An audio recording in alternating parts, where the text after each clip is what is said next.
binatang gurun putih lestari atau GPL yang berada di Janto Aceh Besar menambah koleksi binatang, yaitu 4 singa atau 2 pasang. Saat ini, keberadaan singa tersebut sudah bisa dilihat langsung setelah melewati masa karantina pada Sabtu 9 Oktober 2021. Pengurusan pengiriman raja hutan itu hingga sampai ke Aceh membutuhkan proses birokrasi yang ketat, terlebih saat masa pandemi COVID-19.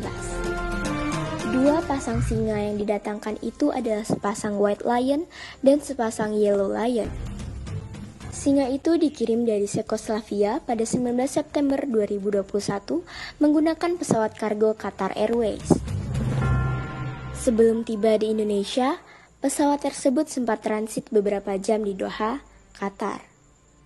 Keempat singa asal Czechoslovakia ini tiba di kebun binatang pribadi milik Tengku Abdul Hafid Al-Fairuz Al-Baghdadi atau akrab disapa Tengku Fit atau Cut Fit pada Sabtu 25 September 2021 pukul 22 malam. Binatang tersebut juga sudah dilakukan serah terima antara pihak karantina Cengkareng dengan pihak karantina Aceh yang didampingi oleh Balai Konservasi Sumber Daya Alam atau BKSDA Aceh sehari setelah tiba.